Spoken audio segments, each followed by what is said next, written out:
Good afternoon, everyone. Thank you for coming down to Osceola to speak with us and hear the news that we have to bring this afternoon. About 3 months ago, I instituted a new use of deadly force policy for officer-involved shootings in the Ninth Circuit. I said that all our cases will be presented to the grand jury, and that process that I outlined was for the purpose of having a uniform, balanced approach that was going to be able to produce the best cases for prosecution for our circuit. I promised a speedy recovery and a speedy time frame so that cases don't linger and they won't just sit around, so that our community, law enforcement, and our families can move forward from tragic instances that come from officer-involved shootings. Back on April 27, 2022, here at a Target locally here in Osceola County, Florida, officers were trying to apprehend individuals they believed to have committed some thefts inside of that Target, and the subsequent facts of that case were that the suspects attempted to flee that location, and during that attempted apprehension of the suspects, one person lost their life and 2 other individuals were injured from gunfire from law enforcement. The case had been with our office for roughly around 11 months and had not been resolved, and I let you know that it was going to be the first case that was going to be part of the new policy once we instituted it back 3 months ago.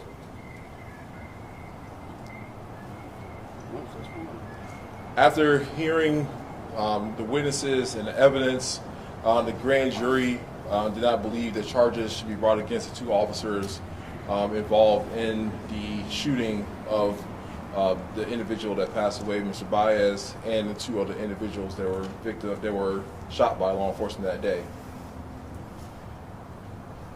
The grand jury heard from experts, they heard from other witnesses, and they heard other evidence to come up with that conclusion, and it was one that was still not likely. In this incident, someone's lost their life. And you will hear me say during the course of my time of having this job, my job is to help preserve and defend lives. My job is to make sure that every life is accounted for in our circuit and we don't lose young people and anyone to the acts of violence or acts of gun violence. So the biggest thing that was also part of the policy that we put in place was that the grand jury is going to have an opportunity to weigh in on the incident that happened.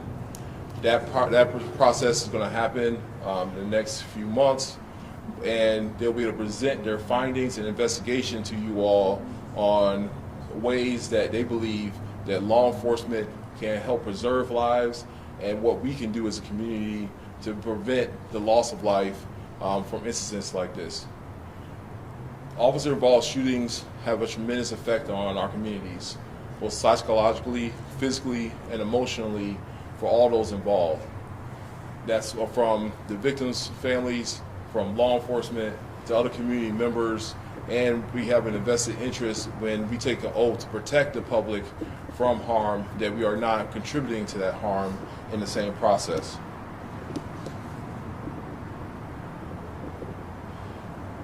We're going to open it up in a moment for questioning, but I want to let you know, to remind you that the actual work of the grand jury is something that we cannot speak to you about. It's inappropriate for us to answer specific questions as relates to that. I'll be able to answer some questions, and I also have with me my chief assistant, Brian Williams, and my chief of homicide, William J., so that they can answer questions for you if you have them.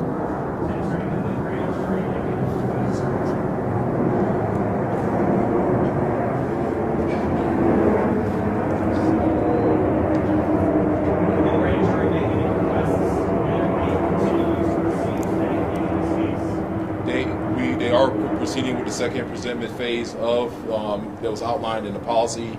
and they are, I can't tell you exactly what they're doing, but they're still investigating the facts surrounding the incident to ensure that they can tell the public how they believe that this situation cannot happen again. And did they offer any analysis of when they made that decision? Did they provide the analysis to say this is why they chose? I'll let Mr. Williams answer that question so we can.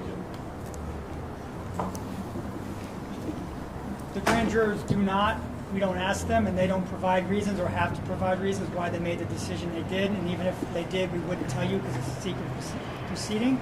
However, they are choosing to go forward and render a presentment that will comment as they deem appropriate on the use of force, in this case by the Osceola County Sheriff's Office. Time frame for that? Months. Any charges pending from your office in the state on any other deputies involved in this case? Does open investigations that some of you are aware of from the federal government. So there's things that we can't talk to you about right now, and when they become ripe for us to be released, we'll speak to you all about them.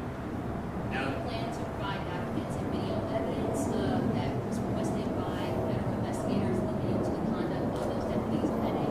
We provided all evidence that was asked of us to whatever appropriate authorities that would ask of us that information. I couldn't hear you. That what you said. So we provided all evidence that was asked of us by any agency that requested that information.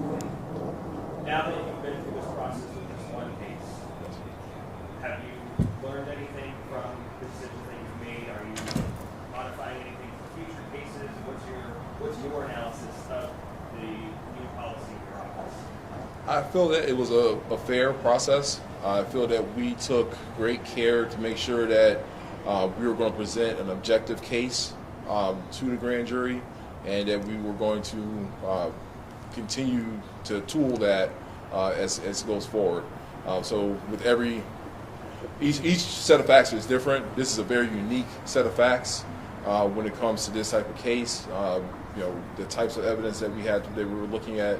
So each one of these cases provide a different opportunity for us to get better and for us to make it more fair, for us to give the public a chance to weigh in on these instances that have great, tremendous effect on our community. You talked a little bit about that new use of deadly force policy. Can you go over with us a couple key takeaways from that new policy? Anything that you want to highlight to make sure that people are aware about? Well, the policy laid out, and most importantly, I think the first thing, the actual timeline for these types of cases. Traditionally, these cases tend to have languished in our office, which I think was unfair for many in our community, whether that's the law enforcement officer, whether it's that the people that are involved in the shooting, the family involved in the shooting, other community members that are concerned about what goes on and goes into our law enforcement practices. And it didn't provide a level of transparency at that point because it's saying that, justice, like late justice, is justice denied. So if you have delayed justice, then that's also denying justice at the same time if you let the cases go on and on without a resolution. So that was the first thing we could do, is provide a timeline, transparency, and then the next thing was to provide an objective, fair way to present the case that was going to give the grand juries the correct information that they need to make a charging decision. Because those charging decisions need to be something that we can, when we have them, we need to be able to take it all the way to a trial jury at that point and be able to make a conviction based on the information and evidence that we have. So those are really the three big things: timeline, transparency, and fairness. And then the fourth, kind of separate thing is the community engagement and presentment that is allowed by that grand jury, and allow them to do investigations and allow them to present on those different cases about how we can help save lives. Because that's the goal. We want to save every single life. So when we ask law enforcement to protect us, we want to make sure that when they are doing it, they're doing it in the most effective and safe way they can to prevent the loss of life. Julian, on the presentment, what do you hope the government or law enforcement here in Osceola County takes away from the grand jury when they bring their tax season? What we hope for is that there'll just be an open dialogue. Obviously, we are not law enforcement officers. The members of the grand jury are not law enforcement officers. But we have been exposed to the facts of this case. They have been exposed to the facts of this case, and they're in a unique position now to speak as members of the community, not law enforcement officers, to tell them these are the things that we've identified, and we are going to put this in your plate, and you, as the experts, the members of law enforcement, come up with better policy if it's appropriate.